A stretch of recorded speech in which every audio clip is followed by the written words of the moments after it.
Hello everyone, welcome to week 5 of this course. I would like to go over some things this week because I know that there was a lot of confusion last week about the assignments. So I'm gonna go over some points, particularly about the assignments that you must complete this week, and then also I would like to provide clarification one more time, even though I already sent an email about the 2 main assignments for this course. So for this week, similar to other weeks, you're supposed to complete the readings from your textbook, which is in chapter 4. And I also put together a PowerPoint review, which summarizes the reading. Ideally, you're still supposed to complete the reading. The PowerPoint review just helps you identify some of the main points and terminology from the readings.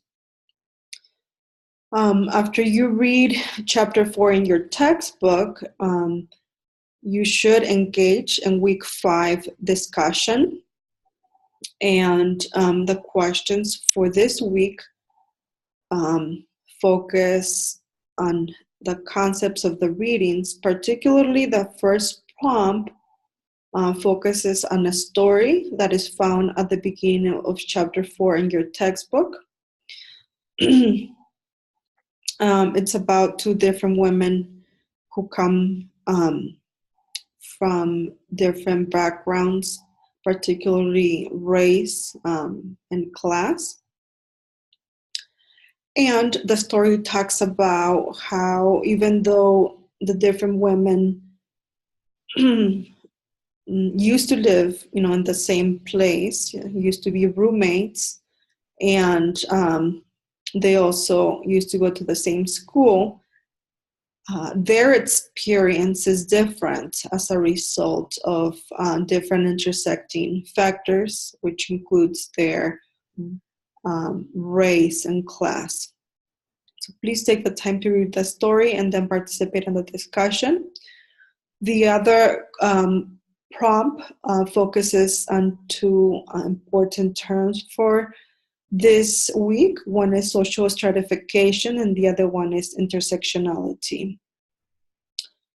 So for social stratification, it's an important term because as you will be reading, social stratification indicates how people are stratified according to different factors or different statuses. So for example, you may be working with 2 different immigrant women from the same country, but one probably maybe had the opportunity to receive higher education and has a higher social class status, while the other one maybe only had the opportunity to receive very basic levels of education and lives in poverty. So those 2 women, even though they're immigrants in the US from the same country, they have different experiences because of their social class. So that's one example of social stratification. And intersectionality is very similar in that intersectionality helps us understand that there are different factors, so such as, for example, gender, social class, and one's ethnic identity, and then as well other factors, including, for example, as I mentioned before, part of their social class, the type of education that they were able to receive. And those factors influence, together influence the experience of women. So it's not just, someone is a Latina, someone is an African American, someone is white. there are different factors that influence who the person is and how they experience different situations at different levels, at the personal level, and then also at the political level or national level. And the third assignment that you must complete this week is based on the family experience survey. It's the individual reflection on a group topic. So once you have your group topic defined, you're supposed to examine the topic from your own point of view to see how you personally are connected to the topic, for example, at a personal, professional, or social level. So if you are studying, for example, the topic of cohabitation and how people view cohabitation, so maybe you will examine how you, for example, what are your own views on cohabitation? Do you believe in, cohabitation? What did your parents instill in you? So that you can be able to explore, what factors are influencing your own views on that topic. And you're also supposed to understand the role of the topic in your own family context. So again, what were the family values that were passed on to you? Do you follow those values, or have those values changed along the way? And finally, you're supposed to present the connection of the topic to the course focus.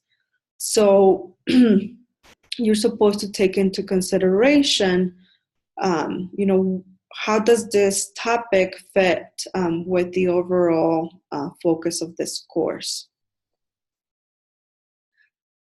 So again, these are the assignments for this week.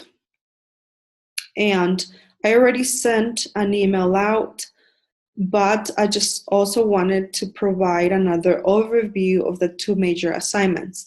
In this class, you will have the discussion forums due, and you have 2 major assignments.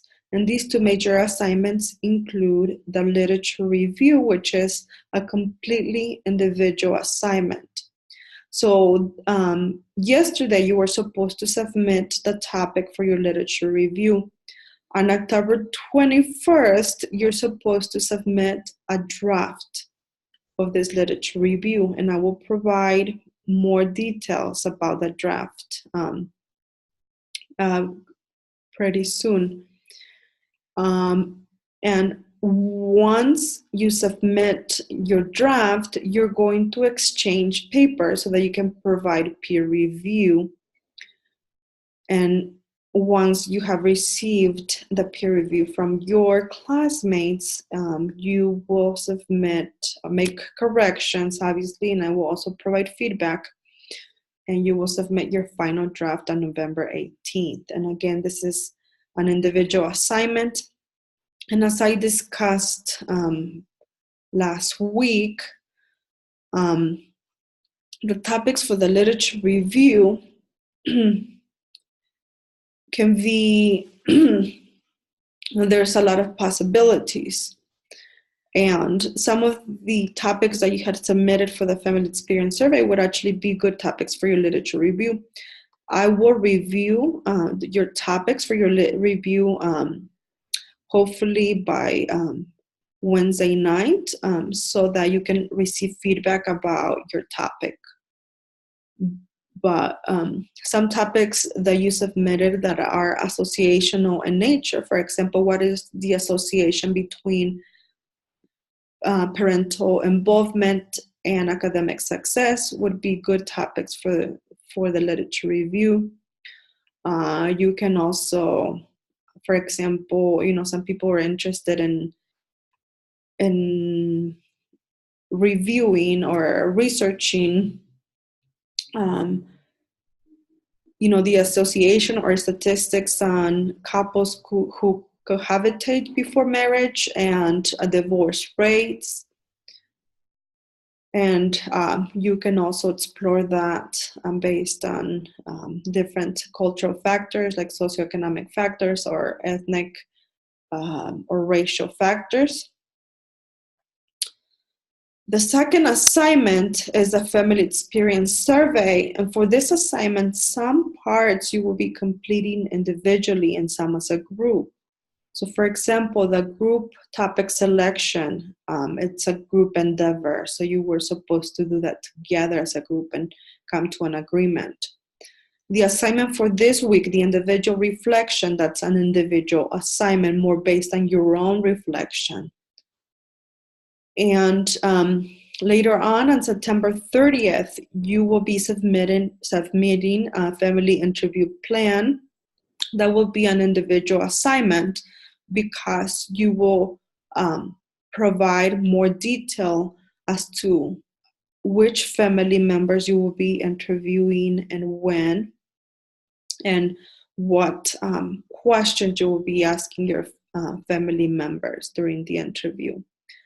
And by October 14, you will submit a paper based on your family interview, and that will be an informal interview based on the plan that you would have submitted on September 30th. And by October 28th, as a group, you will be submitting a draft of your survey with the different questions that you will be asking the people that you will be administering the survey to. So I will have also met with you as a group by then, because I would like to work more closely with you on developing those questions. And between November 5th and November 18th, you're supposed to be administering the survey through social media, and some people have asked, so what if I don't use social media? I would recommend that you send the link to different contacts that you have an email, and they can still fill out the survey. And the final family experience survey paper will be due on December 12th, and that will be an individual assignment because you will be integrating what you learned from the family interview and from the family survey, and also your personal reflection to see, how people's views differ from your own and also from your family.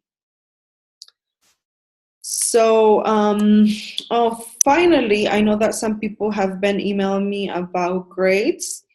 I do apologize, I have been behind on grading, but I will do my best to have graded your assignments this week, and I will provide feedback. Again, I hope to have done that by this Wednesday night. Again, if you guys have any questions, don't hesitate to send me a message.